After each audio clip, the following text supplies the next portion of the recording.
Harry Potter और पारस पत्थर का राज 13वां बाब निकोलस फ्लेमेल। डंबलडोर ने हैरी को ये समझा दिया था कि वह दोबारा इरीस के आईने की तलाश में बिल्कुल न जाए। इसलिए गैबी चोगे को क्रिसमस की बाकी छुट्टियों में उसने संदूक की तह में लिपटा पड़े ही रहने दिया। हैरी सोच रहा था काश इतनी ही आसानी से वह आईने में दिखाई देने वाली बातों को भी फरामोश कर पाता, लेकिन वह ऐसा नहीं कर पाया। उसे बुरे ख्वाबों ने घेर लिया था। कोई रात ऐसी नहीं थी जब वो अजीब और दिल दहला देने वाला ख्वाब ना देखता हो। इस सिलसिले के आगाज़ ने हैरी को काफ़ी हद तक परेशान कर डाला था। उन ख्वाबों में वो बार बार देखता था कि उसके वालिदैन सब्ज़ रोशनी के धारों में गायब हो रहे थे, जबकि कोई आदमी तेज़ आवाज़ में कहकहे लगा रहा है। जब हैरी ने रॉन को इन ख्वाबों के बारे में बताया तो उसने फ़ौरन कहा, देखो, डंबलडोर सही कहते थे, वो आईना किसी को भी पागल कर सकता है। हरमानी स्कूल शुरू होने से एक दिन पहले ही लौट आई थी। उसने इन वाक़यात को एक अलग नज़रिए से ही देखा था। एक तरफ तो वो जानकर भौंचका रह गई थी कि हैरी 3 रातें लगातार अपने बिस्तर से बाहर निकलकर पूरे स्कूल में आवारा गर्दी करता रहा। अगर फ्लिश तुम्हें पकड़ लिया होता तो क्या होता। दूसरी तरफ उसे बेहद मायूसी हुई थी कि हैरी को कम से कम ये तो पता लगा लेना चाहिए था कि निकोलस फ्लेमेल कौन था। उन्हें अब ये उम्मीद नहीं थी कि वो लाइब्रेरी की किसी किताब में फ्लेमेल का नाम तलाश कर पाएंगे। वैसे हैरी को अब भी यकीन था कि उसने ये नाम कहीं पर पढ़ा था। जब स्कूल शुरू हो गया तो वो एक बार फिर वक्फों के दौरान 10 मिनट तक किताबें छानने के काम में जुट गए। हैरी को बाकी दिनों से भी कम वक्त मिलता था क्योंकि क्विडिच की मशकें दोबारा शुरू हो गई थीं। वुड इस बार टीम से पहले ही से ज़्यादा बहुत मेहनत करवा रहा था। अब बर्फ़ गिरने के बजाय तेज़ बारिशों का सिलसिला शुरू हो गया था, लेकिन लगातार सर्द बारिशें भी वुड के जोश व खरोश को ठंडा नहीं कर पाईं। वीज़ली भाई शिकायत करते दिखाई दिए कि वुड पागल हो गया है, मगर हैरी के ख्यालात बिल्कुल वुड जैसे थे।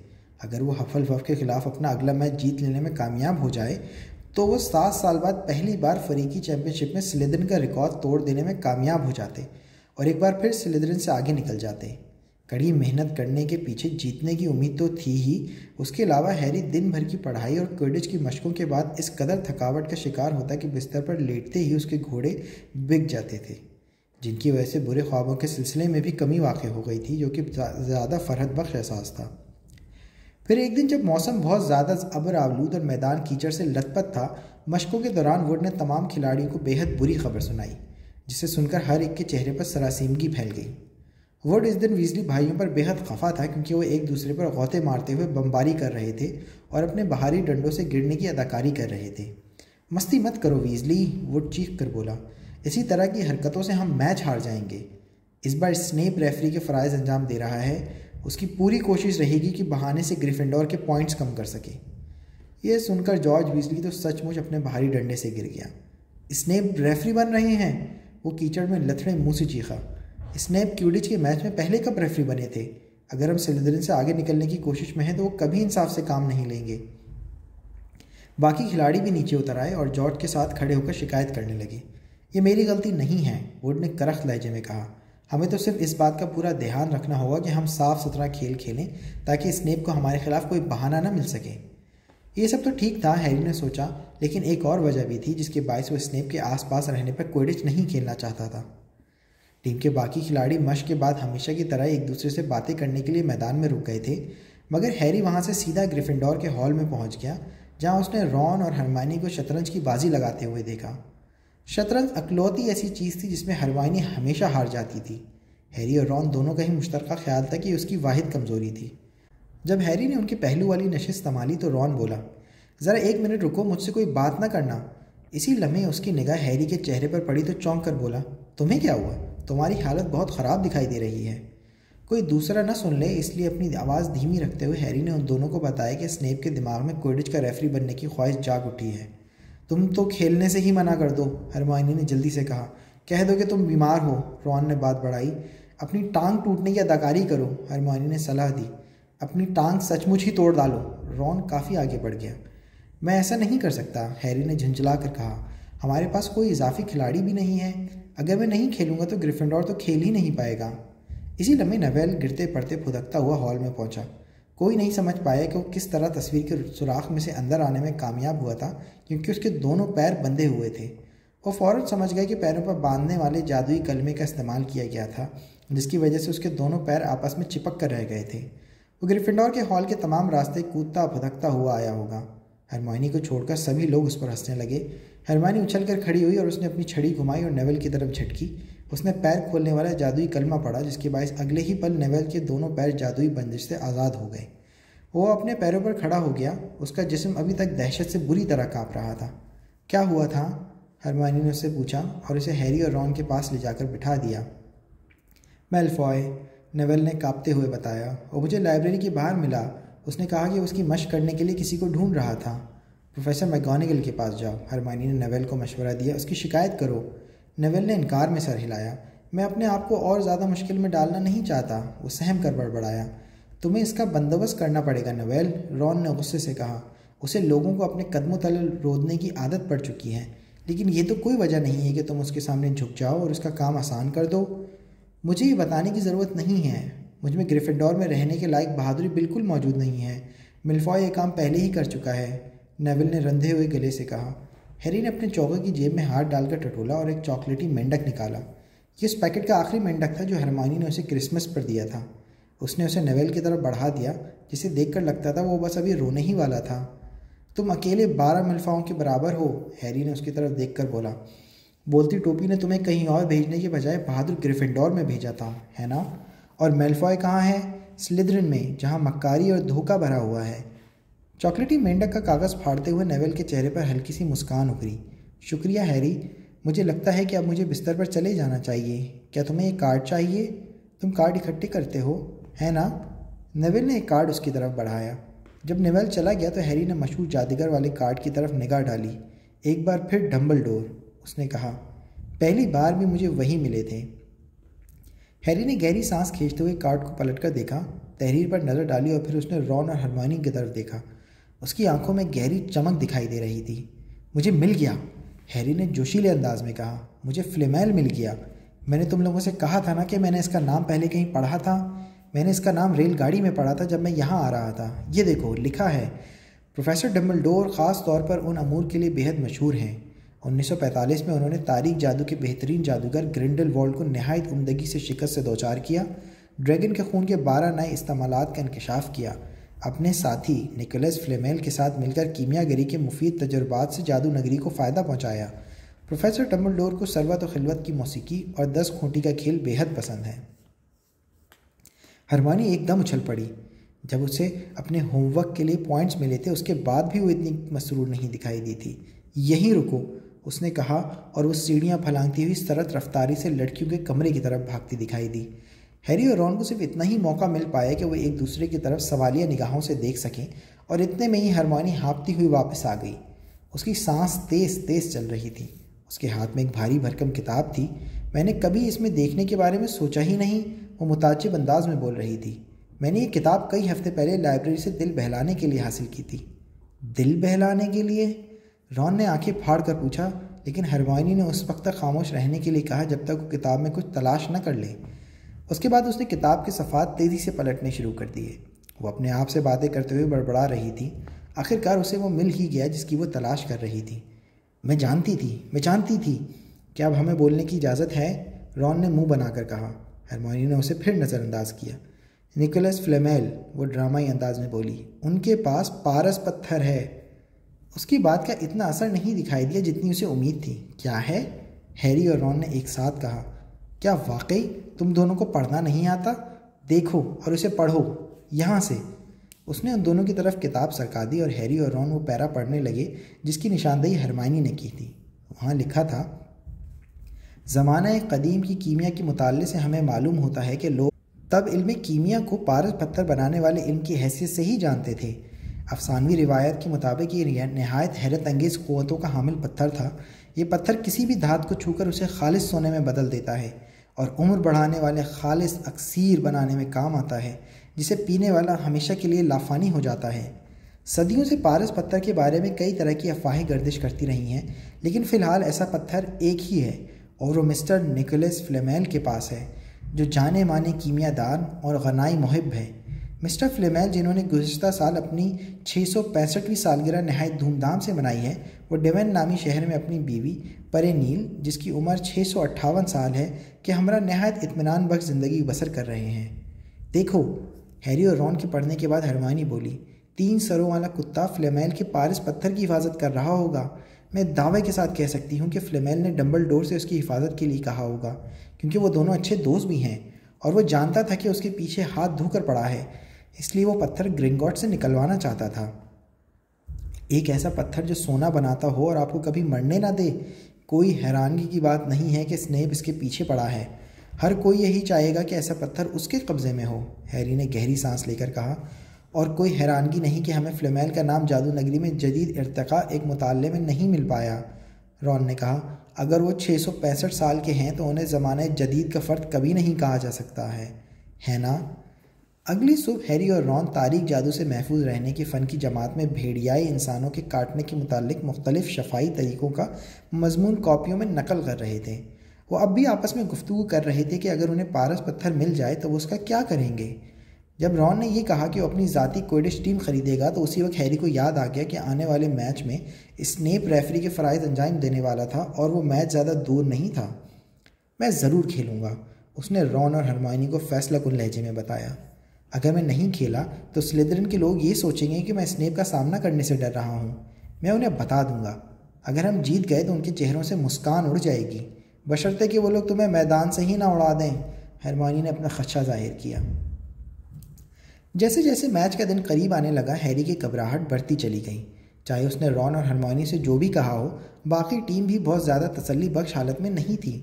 फरीकी चैंपियनशिप में स्लिदरिन से आगे निकलने का ख्याल तो बहुत शानदार था। किसी ने भी पहले 7 साल में ऐसा कभी नहीं किया था, लेकिन क्या उन्हें ऐसा करने दिया जाएगा जबकि रेफरी इतना जानिबदार और मुतासिब हो? हैरी नहीं जानता था कि उसके दिमाग का वहम था या नहीं, लेकिन वो जहाँ भी जाता था स्नेप से टकरा जाता था। कई बार तो उसके दिमाग में एक ख्याल भी आया कि कहीं स्नेप उसका ताक़ुब तो नहीं कर रहा है और उसे खुद पकड़ने की कोशिश तो नहीं कर रहा है। जादुई मुरक्कबात की जमात अब एक तरह की हफ्तावार जहनी अजियत की जमात में बदलती जा रही थी। स्नेप हैरी के साथ वहशतनाक बर्ताव पर उतर आया था। क्या स्नेप ये जानता था कि उन्हें पारस पत्थर के बारे में पता चल गया था?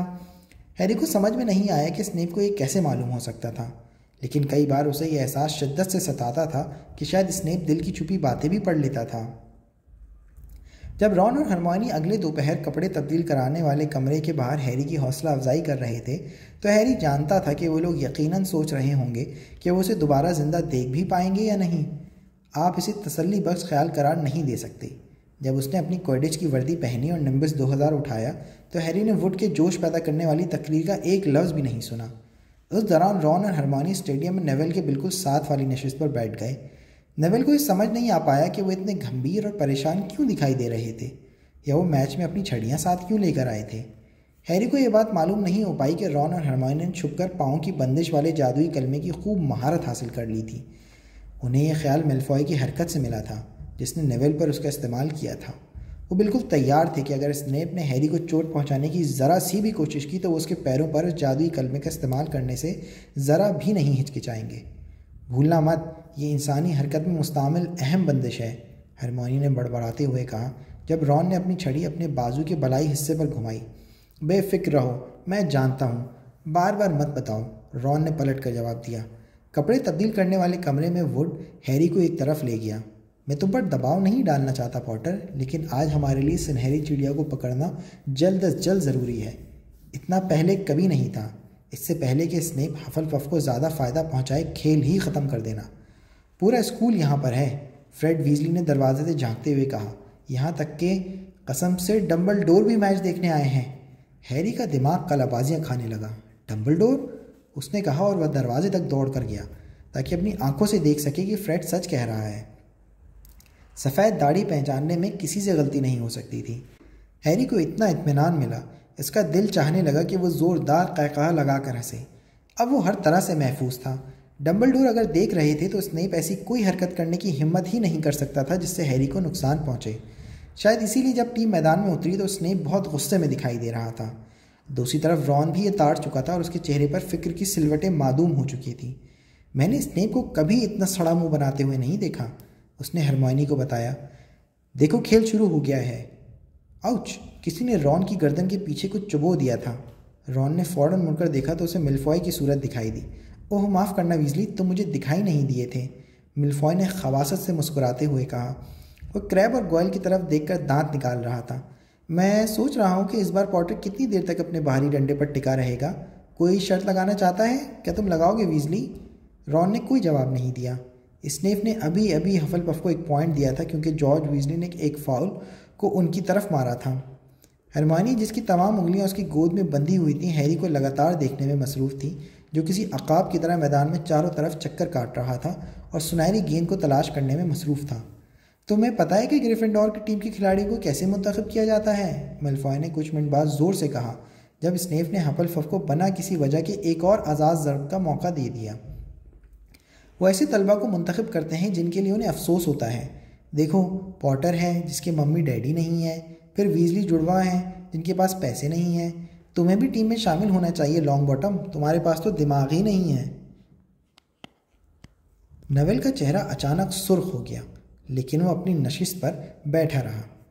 मैं तुम जैसे 12 लोगों के बराबर हूँ मेलफॉय, उसने हकलाते हुए कहा। मेलफॉय, क्रैब और गोयल ऊंची आवाज़ में कहकहे लगाकर हंसने लगे। इसे बता डालो नेवेल, रॉन ने जल्दी से कहा, जो अब भी खेल से अपनी नज़रें हटाने की हिम्मत नहीं कर पा रहा था। लॉन्ग बॉटम, अगर दिमाग सोना होता तो तुम वीजली से ज़्यादा गरीब होते और ये बहुत बड़ी बात है, मेलफॉय ने हकारत भरे लहजे में कहा। हैरी की हिफाजत की फ़िक्र के बायस रॉन का इर्तिकाज़ बार बार टूट रहा था।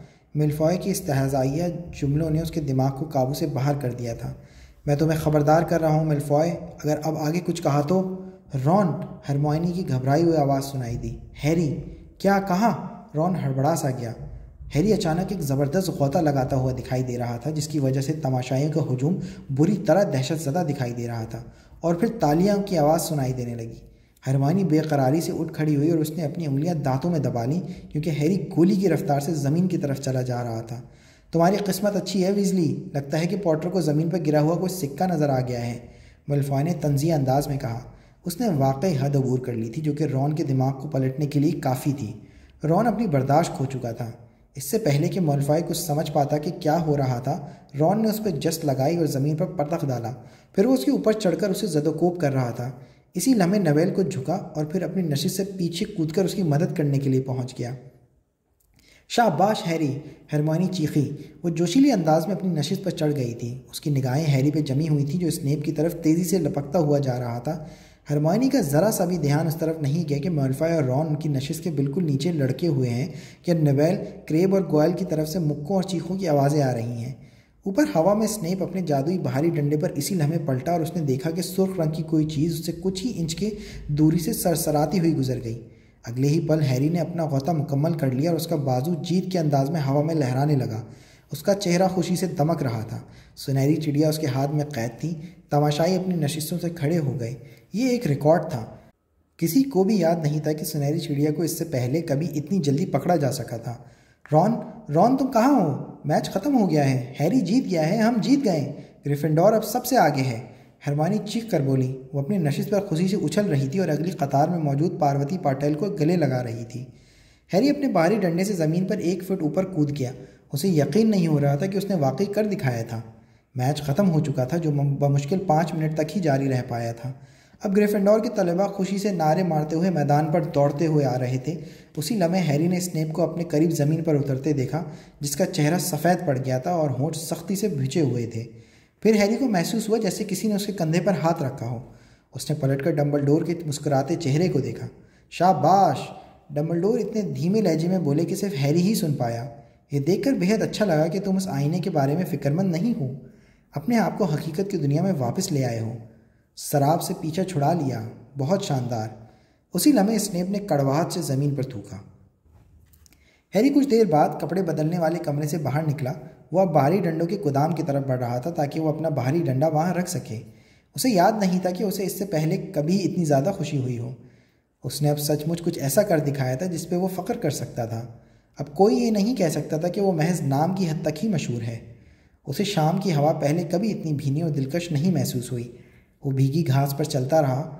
उसने अपने तख़य्युल में आखिरी घंटे की याद को ताज़ा किया, जो एक खुशनुमा फ़िल्म की तरह उसकी निगाहों के सामने घूम रही थी।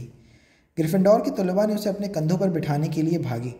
रॉन और हरमाइनी दूर कूद रहे थे। रॉन की नाक से काफ़ी खून बह रहा था, मगर उसे उसकी कोई परवाह नहीं थी। नवेल की हालत भी कुछ अच्छी नहीं थी, मगर वो भी जीत की खुशी में शामिल था। हर तरफ तालियों का तूफ़ान बरपा था।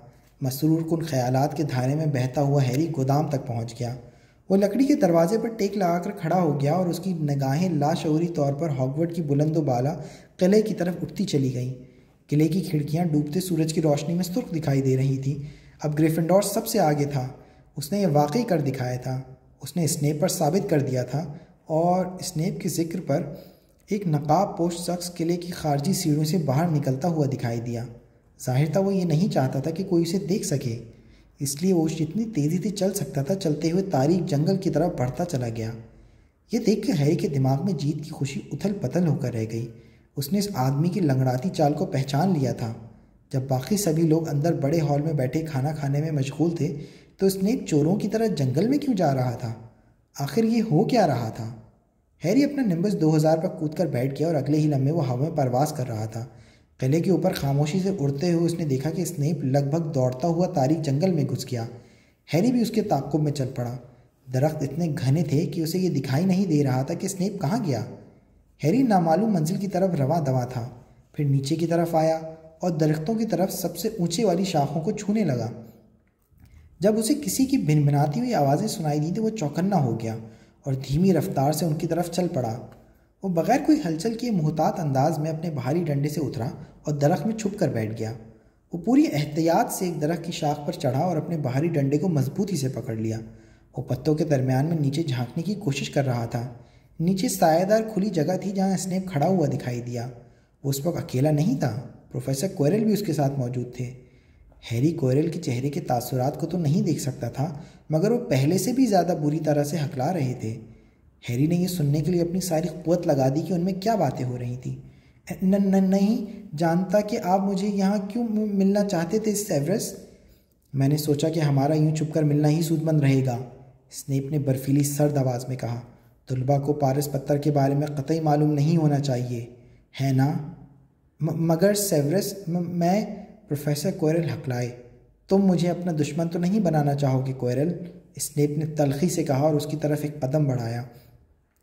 मैं नहीं जानता कि आपको क्या, तुम बहुत अच्छी तरह जानते हो मेरा क्या मतलब है, स्नेप गुर्राया। इसी लम्हे एक उल्लू तेज़ी से चीखा और हैरी हड़बड़ा कर दरख्त से लगभग गिर ही गया, लेकिन उसने मौके की नज़ाकत के पेश नज़र अपने आप को फ़ौरन ही संभाल लिया था। तुम्हारे जादुई हथियार, मैं इंतज़ार कर रहा हूँ, स्नेप की आवाज़ सुनाई दी। वो खुद को गिरने से बचाने के चक्कर में पूरी बात नहीं सुन पाया था। मगर मैं नहीं।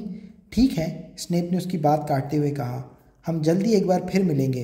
तब तक तुम अच्छी तरह से सोच विचार कर लो और ये फ़ैसला कर लेना कि तुम्हारी वफ़ादारी किसके साथ है। उसने चौके को अपने सर डाला और वहाँ से चल दिया। अब तारीकी पूरी तरह फैल चुकी थी, लेकिन हैरी देख सकता था कि क्विरल अब भी खामोश खड़ा था, जैसे वो पत्थर का मुजस्समा हो। हैरी, तुम अब तक कहाँ थे? हरमाइनी ने छूटते ही पूछा। हम जीत गए, हम जीत गए, हम जीत गए, रॉन चीखते हुए बोला और उसने हैरी की कमर ठोकते हुए कहा, और मैंने मिल्फॉय की एक आंख काली कर दी है। नेविल ने क्रैब और गोयल से अकेले निमटने की कोशिश की। वो अब अस्पताल में बेहोश पड़ा है। मैडम पॉफरी का कहना है कि वो बिल्कुल ठीक हो जाएगा। स्लिदरिन को मज़ा चखाने में अब क्या कसर बाकी रह गई है। हॉल में सब तुम्हारा इंतज़ार कर रहे हैं। हम शानदार तकरीब का एहतमाम करने वाले हैं और फ्रेड और जॉर्ज ने तो कुछ केक और बाकी सामान बावर्ची खाने से भी चुरा लिया है। इस सब को अभी रहने दो, हैरी ने हाँफते हुए कहा। चलो किसी खाली कमरे में चलते हैं। कुछ करने से पहले मेरी बात सुन लो। हैरी ने पहले ये इत्मीनान करना ज़रूरी समझा कि कमरे में शरारती भूत पीव्स तो मौजूद नहीं है, और फिर उसने दरवाज़ा बंद कर लिया। इसके बाद हैरी ने उन्हें बताया कि उसने तारीक जंगल में क्या देखा। तो हम बिल्कुल सही थे, वो पारस पत्थर ही है और स्नेप क्विरल को मजबूर कर रहा है कि उसे हासिल करने में वो उसकी मदद करे। क्या उसने पूछा कि वो जानता है कि फ्लफ़ी को कैसे अबूर किया जा सकता है, और उसने क्विरल को जादुई हथियारों के बारे में भी कुछ बताया। मुझे लगता है कि फ्लफ़ी के अलावा भी बहुत सी चीज़ें पत्थर की हिफाजत कर रही हैं। बहुत से जादुई हथियार होंगे, और शायद क्विरल ने भी तारीक जादू से महफूज रहने वाले फ़न का इस्तेमाल करते हुए कुछ ना कुछ बंदोबस्त तो किया ही होगा, जिसे स्नेप को तोड़ना होगा। यानी तुम्हारा ये मतलब है, हरमाइनी ने मुतहयर अंदाज में कहा, पत्थर उस वक्त तक महफूज है जब तक क्विरल स्नेप के सामने घुटने नहीं टेक देता। तब तो ये अगले मंगल तक यहाँ से चला जाएगा, रॉन ने कहा।